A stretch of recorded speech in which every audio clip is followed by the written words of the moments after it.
Hey viewers, and welcome back to another episode of Kyle's Reviews.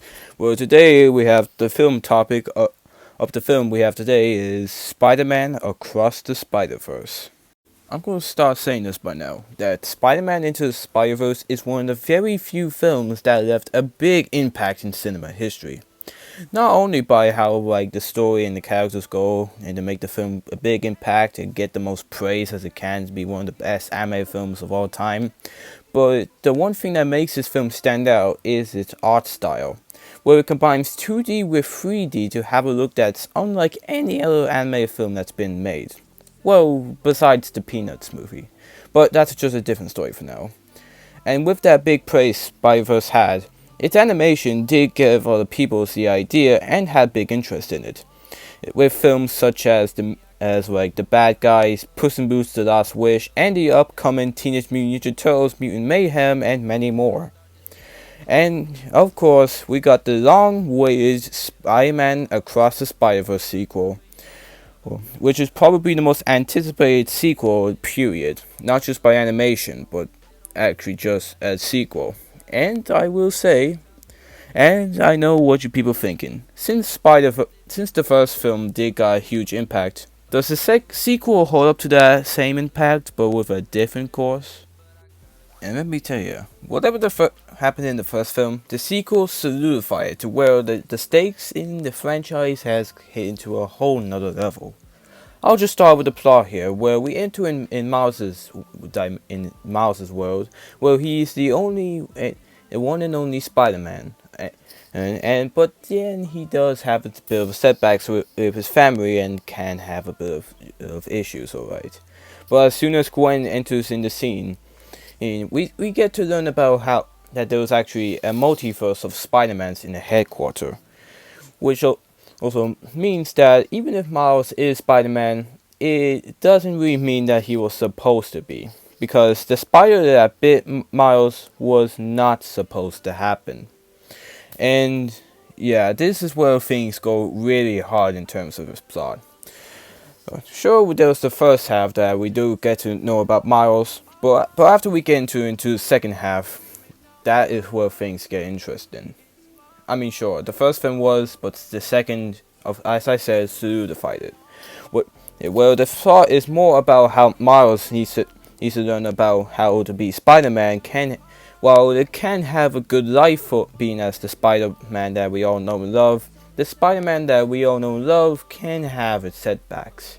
And yeah, and there's a good example I can find with that is when Miles had to lose Uncle Ben in order to have his own responsibilities, and not everything can go the Spider-Man's way. And this happens to all the Spider people in the headquarters as well, like with Miguel, Gwen, and heck, even Peter B. Parker.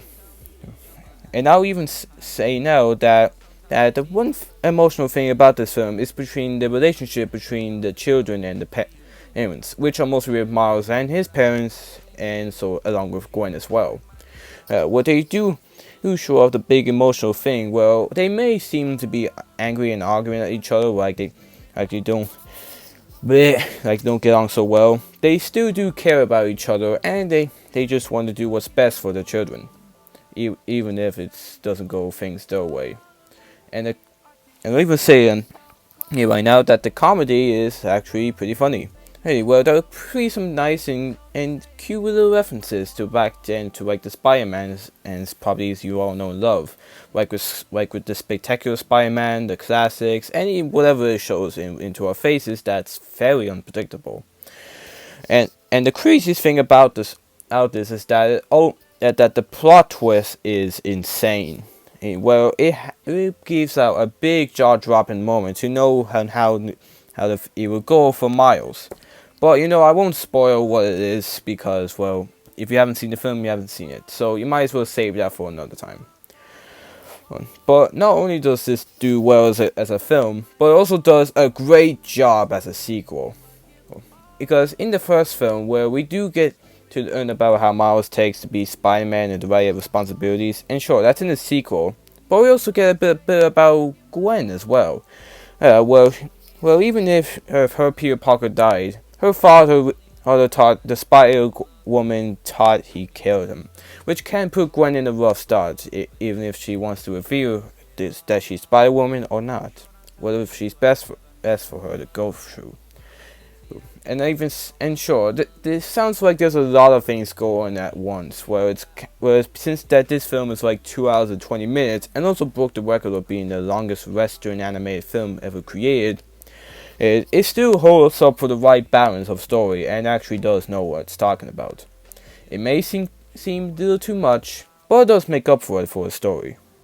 And with a great story like that, I'll even say that the characters do give a big impact onto the film itself. And I would say that the actors do give out a good performance to show off the emotions and characters to the film and throughout the characters that they are, because they're the cast and it's their job to do that. Starting off with the main Spider-Man himself, Miles Morales has to learn what's right for him to be Spider-Man. Well, even if it may seem like a great life, still has its setbacks. Well, it takes like a man with a spider powers that either has to save one person or save everyone. And I'll even say now that Miles Morales is one of the few types of characters that actually leaves a big impact in Spider-Verse to show off how anyone can wear the mask. Race, gender, age, whichever goes for you. And I'll even say that he does have a bit of a troubled life due to his so-called independence. Well, he is having his great life as Spider-Man. There is another side of him where he has to deal with his parents and even has to study in school, which may the parents, sure, they may seem a bit harsh on him, but they're doing what's right for him. And sure, I keep repeating this, but it is the film's heart, so I had to let out what I just said there. And next we have Gwen Stacy. Well, just like in Miles' position, she also has a hard time being Spider-Man, and due to her relationship with her father, thinking that her father thinks that Spider-Woman killed Peter Parker, which even gives her a big decision of whether to want to reveal herself as Spider-Man to her father or just stay a Spider-Woman. And I'll even say now that she's also a great use of a friend to Miles, where even he can relate to someone. So good on you, Chris and Phil. And even for like some of the minor characters, they may have small roles, but they do have some nice moments. Like with Jessica Drew being Gwen's mentor and also trying to show off and like also being the wife of Miguel. We got Parrotter, the fun-loving Indian Spider-Man that does have some nice jokes, and even with the "Oh, I love Shy Tea." No. And also we got Hobie Brown, who's also the punk Spider-Man that may seem like your typical punk, yeah, but he does act like but he does seem like a big brother to Miles, but in a good way. Okay. And we also got Peter B. Parker's back, and who's also trying to take care of his child as always, but being the one that actually does the most caring for the Spider people, even to do what's best for them. Sure, they're minor roles, but they're still good. But I wouldn't really say the same for Scarlet Spider, because, out of all the Spider people you had to take with you, Miguel, you had to choose him? I'm gonna have a rough time with him in Beyond the Spider-Verse, aren't I? But speaking of Miguel, he is the leader of the headquarters, who is also known as Spider-Man 2099, that knows what happens when you don't do when you try to not do the right thing in order to do the thing yourself. Which actually can give out a bit of a big issue into the headquarters themselves, especially into Spider-Man's life. Well, he had a child of his own, but lost him. And that's why he has a bit of a big issue with Miles, since he was never meant to be bitten by the spider and is trying to do his own thing, and for Miguel trying to prevent him from doing that. Oh sure, he may seem the antagonist, but the real villain of the film is... Alright, time to swing, just like I taught. Just like I taught. Just like I taught. Yeah, that guy, who's also known as the Spot. Well, sure, at first he may seem like the goofy villain, that's just trying to be Miles' nemesis. But as the film goes on, and when he gets his new powers, he starts to get very threatening and a very intimidating villain. That I even say now that he's a lot like Jack Horner. But you know what, we'll see more of his intimidation during in the next sequel, which I'll get to later. And I'll even say that, yes, some characters don't do much, but they do have the right impact and still makes them very likable and very fun to be around, which is a nice going for the Spider-Verse franchise, even if there are so many Spider-Mans. And heck, I would say now is that look out for some cameos. I think you might be surprised to see them. Not all of them, but there could be a few that you might be have a big impact on. Sure, the first film did have some great animation and did leave big impact into the art style itself, but the sequel had a big upgrade to it to where it actually looks more into the more of the masterpiece of the animation that we all know and love.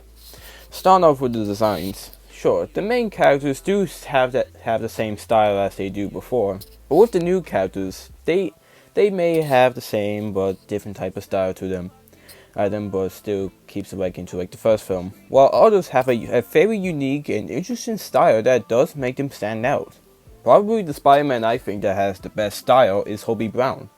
Well, you could have just done something much with him. You could have just turned like Hobie Brown like into everyone else, like the same usual Spider-Man design, but the animators went hard on him. And to where his 2D and mix of 3D style actually does well with this mix of colors and how he changes colors often, depending on the mood itself. Especially with his world when it's literally just like 2D as well, and I will say I admire that a lot. And I even say the same for the backgrounds, where we do get to see a lot more of the rich and vibrant colors like in Gwen's world, the more like the vibe. And along with the 2D and actually more of a blue color to it, like in Pavito's world, or mostly as the Indian Spider-Man's world. And along with the headquarters of the Spider People, that makes it very look futuristic. And sure, the character animation seems like it's a bit limited at times, like with less flames in it. And it's like it's a stop motion film. But I'm not complaining about that. It does help the film to have that unique style. And sure, I know people will be off by it. But for me, I'm just used to it, and I actually do like the movements themselves. However, the biggest impact onto the animation is the action scenes, where they have a right balance of comedy and even seriousness that actually does work well for the film itself. Sure, there might be some that's humorous, like with the battles with Miles, Gwen, Pavito against the Spot, but as the film goes on, like with Miles getting chased by Miguel, gets into a very threatening and intimidating mood where you couldn't even expect the next thing that's about to happen, especially when it's throwing everything into your face. And also another thing that this film broke is that it broke another record besides the running time, where it has over 1,000 animators that worked on this film, and it really does show, and a lot actually. Especially along with the cinematography, that actually does help to make the animation more unique than it was back in the first film. Sure, it's a bit like the first, but it still has some new materials that's put into this film that went from level 1 to level 2. Sure, Into the Spider-Verse was considered to be one of the best animated films in recent years and have the big impact in animation history, and also in cinema. But the sequel will take the legacy of the first and bring it to a whole nother level. Spider-Man Across the Spider-Verse is honestly not one of the best, just the best superhero films, but one of the greatest animated sequels ever. Everything about it is so admirable, with a story that's a big love letter to the Spider-Man, and some nice comedy with some nice cameos that gives us some good references back to the old days in Spider-Man. And the action is well choreographed, the animation had a big upgrade, and the characters are very likable, and one of them could be one of your favorites. And heck, I'll even say now that this is a definite must watch for those people that really enjoyed Into the Spider-Verse. And I'll even say now that the idea of Across the Spider-Verse wasn't great on its own, but Sony they put it into a whole nother level that brings up with nice twists and some good puts into it that makes it into a masterpiece. And just like how people praise it, I'm definitely giving this film the seal of masterpiece. Sure, it was unsurprisingly good, but I can't wait for Beyond the Spider-Verse. I don't know what to expect from this film, but what I really think that's gonna happen is always one of the reasons why I'm glad to see the finale through the adventures of Miles Morales.